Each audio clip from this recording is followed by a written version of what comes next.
नमस्कार दोस्तों, आज हम बात कर रहे हैं इजराइल की। पूरी दुनिया की आबादी के लिहाज से देखें तो इजराइल की पूरी आबादी वर्ल्ड पॉपुलेशन का 1% भी नहीं है, लेकिन पूरी दुनिया के डेवलपमेंट में इजराइल की कंट्रीब्यूशन का परसेंटेज इस वीडियो को देखने के बाद आप हमें कमेंट बॉक्स में जरूर बताइएगा। हालांकि हम इजराइल की कुछ प्रमुख उपलब्धियों का ही जिक्र करेंगे, लेकिन आप समझ जाएंगे कि इजराइल क्यों दुश्मनों के बीच रहकर भी उन पर भारी पड़ता है।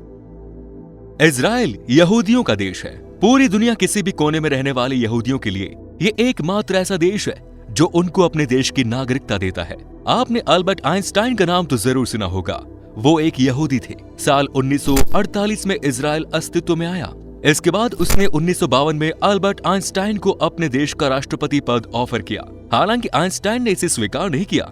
जब भी दुनिया की मोस्ट इंटेलेक्चुअल पर्सनैलिटी की चर्चा होती है तो आइंस्टाइन का नाम जरूर आता है। अल्बर्ट आइंस्टाइन की निष्ठा अमेरिका के प्रति बनी रही। यहूदियों के भारत के प्रति योगदान की बात करें तो भारतीय सेना में अब तक 2 फील्ड मार्शल हुए हैं। पहले KM करियप्पा, जिन्होंने आजादी के बाद की लड़ाइयों में भारतीय सेना को कुशल नेतृत्व देते हुए जीत दिलाई। दूसरे फील्ड मार्शल बने सैम मोनेकशॉ, जिन्होंने साल 1971 की जंग में भारत को जीत दिलाई। इस जीत ने ही बांग्लादेश की नींव रखी। भारतीय सेना के इस जीत ने ही पाकिस्तान के 2 टुकड़े किए और लगभग 1 लाख पाकिस्तानियों को चूड़ियां पहनाई। भारतीय सैनिकों की ये जीत विश्व सैन्य इतिहास में स्वर्ण अक्षरों में दर्ज है। इतनी बड़ी संख्या में पहले कभी सैनिकों ने सार्वजनिक रूप से आत्मसमर्पण नहीं किया। आपकी जानकारी के लिए बता दें कि इस लड़ाई के दौरान इंडियन आर्मी को लीड करने वाले फील्ड मार्शल सैम मोनेकशॉ भी एक यहूदी थे और भारत के प्रति समर्पित थे। वो चाहते तो इजराइल में जाकर बस सकते थे, लेकिन उनकी निष्ठा भारत माता के प्रति थी। ये तो चंद उदाहरण है यहूदियों की ईमानदारी, कुशलता और उनके टैलेंट की। 1971 की जीत के हीरोज के लिए 1 लाइक तो बनता है। और हाँ, इस वीडियो को अकेले मत देखना, अपने दोस्तों के साथ शेयर जरूर करना। अगर आज के दौर की बात करें तो दोस्तों, फेसबुक के फाउंडर मार्क जुकरबर्ग भी यहूदी हैं। ये रही इजराइल के आधिकारिक धर्म की बात। अब बात करते हैं इजराइल की भाषा की। इजराइल की आधिकारिक भाषा हिब्रू है। वैसे यहाँ पर अरबी का भी प्रचलन है, लेकिन यहाँ की मूल रूप भाषा हिब्रू मध्यकाल में लुप्त हो गई थी। यहाँ के लोगों ने अपनी लुप्त हुई भाषा को न केवल दोबारा जिंदा किया, बल्कि एक सशक्त भाषा के रूप में अपने देश को स्थापित भी किया। जबकि हमारे देश में ही कुछ लोग हिंदी बोलना शर्म की बात समझते हैं। हालांकि हमारे देश की पुरानी भाषा संस्कृत है, जो व्याकरण के ही दृष्टिकोण से दुनिया की सबसे व्यवस्थित और बेहतरीन लैंग्वेज है। हमने इसे साइडलाइन करके रख दिया है। सांस्कृतिक प्रेम और राष्ट्रवाद पर बात करना एक बात है, लेकिन उसे जीवन में उतारना हो तो ये हमें इजराइल के लोगों से सीखना चाहिए। इजराइल की जनसंख्या भले ही सिर्फ 90 लाख है, लेकिन साइंस, टेक्नोलॉजी, खेल, एजुकेशन, डेवलपमेंट, फूड और वेपन इंडिपेंडेंसी के साथ हर फील्ड में पूरी दुनिया में इन्होंने बहुत ही सम्मानजनक स्थान बनाया है। इजराइल में मेल फीमेल दोनों को आर्मी की ट्रेनिंग लेना कंपल्सरी है। पुरुषों के लिए कम से कम 3 साल और महिलाओं को 2 साल। हमारे देश में नारियों को देवी माना जाता है, उन्हें वीरांगनाएं सिर्फ कहा जाता है, मगर इजराइल ने अपने देश की महिलाओं को सच्चे अर्थों में वीरांगना बनाया है। जेंडर सिमिलैरिटी की बात पूरी दुनिया में होती है, लेकिन उसे प्रैक्टिकली किस तरह एक्सपेक्ट किया जाता है, ये इजराइल में देखा जा सकता है। वोट बैंक पॉलिटिक्स ने हमारे देश की पॉलिटिकल लीडरशिप को इजराइल से हमेशा दूर रखा, लेकिन भारत के प्रधानमंत्री नरेंद्र मोदी ने इस मिथक को तोड़ते हुए इजराइल की यात्रा की और इस देश से संबंध बनाए। वर्ल्ड लेवल पर अगर एयर डिफेंस कैपेबिलिटी की बात करें तो अमेरिका, रशिया और चाइना के बाद इजराइल का नंबर आता है। इजराइल दुनिया के उन चुनिंदा देशों में शामिल है जिसके पास उसका अपना कंप्लीट सैटेलाइट सिस्टम है। इजराइल अपने सैटेलाइट सिस्टम को किसी भी देश के साथ साझा नहीं करता, यह उसकी पॉलिसी का हिस्सा है। इसी की बदौलत इजराइल अपने ड्रोन ऑपरेट करता है। इसके साथ ही अपने देश के आसमान को इजराइल ने एंटी बैलिस्टिक मिसाइल सिस्टम से लैस करके रखा है। अगर आज के दौर की बात करें तो आपने इजराइल और फिलिस्तीन की जंग के बारे में तो सुना ही होगा। फिलिस्तीन के गाजा पट्टी इलाके में सक्रिय कट्टरपंथी इस्लामिक आतंकवादी संगठन हमास ने इजराइल के ऊपर 1500 से अधिक रॉकेट फायर किए। इसके जवाब में इजराइल ने रिटेलिएट किया। फिर तो पूरी दुनिया के वे लोग इंसानियत की दुहाई देने लगे जो या तो हमास के समर्थक है या फिर खुलकर विरोध करने में संकोच करते हैं। आइए आपको करंट टाइम पीरियड में चल रहे इस डिस्प्यूट की डिटेल में ले चलते हैं। साल 1948 में एक समझौते के तहत जब इजराइल का गठन हुआ तो जमीन के एक हिस्से पर इजराइल का कब्जा हुआ और दूसरे हिस्से पर फिलिस्तीन का।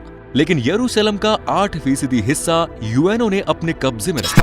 इसी 8% हिस्से में सरहजरा नाम की एक जगह है जहां 8 से 150 साल पहले मोटी कीमत देकर इजरायलियों ने अरबों से खरीद लिया, लेकिन फिर भी उस हिस्से पर फिलिस्तीन के लोग रहते थे। उनके लगभग 500 घर उस इलाके में थे।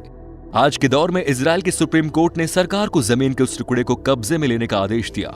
विवाद की शुरुआत यहां से हुई जब फिलिस्तीन के लोगों को यहां से हटा दिया गया। इसके बाद इजराइल में आंतरिक संघर्ष की शुरुआत हुई। फिलिस्तीन के लोग शुक्रवार की नमाज के बाद अल अक्सा मस्जिद में इकट्ठा हुए। इजराइल ने सुरक्षा की व्यवस्था की, लेकिन सुरक्षा बलों और उन लोगों के बीच संघर्ष शुरू हो गया।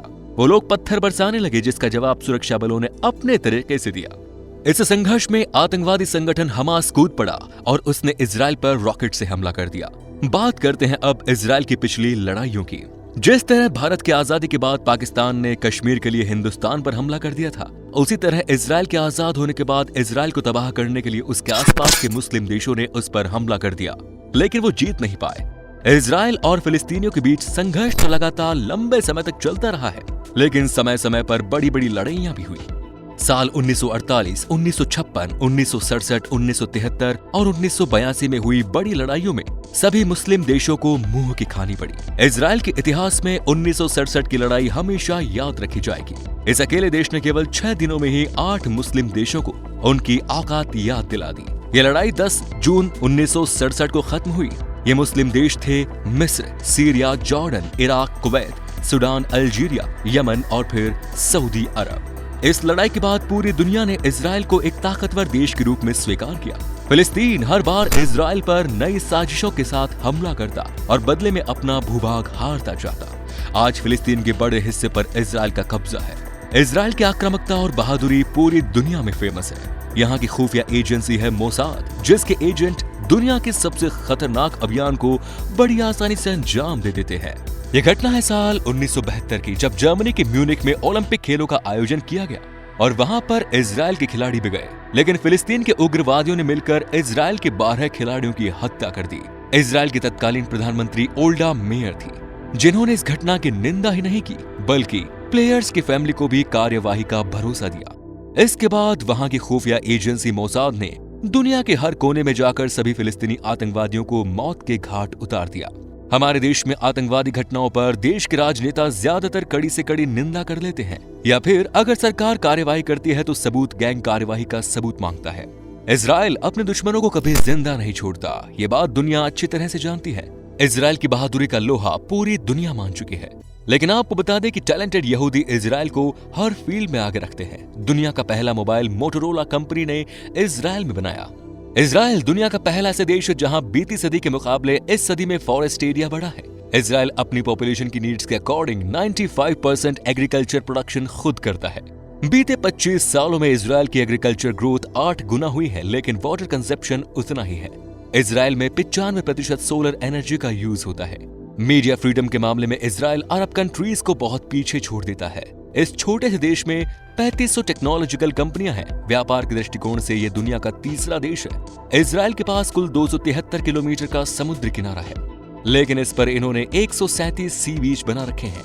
इजराइल अपनी जीडीपी का बड़ा हिस्सा डिफेंस पर खर्च करता है। इजराइल के नोटों पर ब्रेल लिपि कभी यूज की जाती है ताकि दिव्यांग लोग भी आसानी से पढ़ सके। इजराइल में कुल 40 बुक स्टॉल हैं, क्योंकि यहाँ की पॉपुलेशन को सरकार ही किताबें उपलब्ध कराती है। पॉपुलेशन के अकॉर्डिंग इजराइल में सबसे ज्यादा विश्वविद्यालय मौजूद हैं। इजराइल के बारे में एक विचित्र तथ्य ये है कि आप रविवार के दिन नाक साफ नहीं कर सकते। अगर यहाँ आपने सुअर पालने की कोशिश की तो आपको जेल जाना पड़ सकता है। 1979 में इजराइल में दुनिया का पहला एंटीवायरस बनाया गया। दुनिया में सबसे ज्यादा हीरो की कटिंग और पॉलिशिंग इजराइल में होती है। जाते जाते एक सवाल आप सभी के लिए, इजराइल ने फिलिस्तीन की जमीन हथियाई है या अपनी जमीन वापस ली है? आपका जो भी जवाब हो हमें कमेंट बॉक्स में लिखकर जरूर बताएं। आने वाले वीडियो में हम आपको इस सवाल का जवाब देने जा रहे हैं। जल्द मिलते हैं नए वीडियो में। जय हिंद, जय भारत, वंदे मातरम।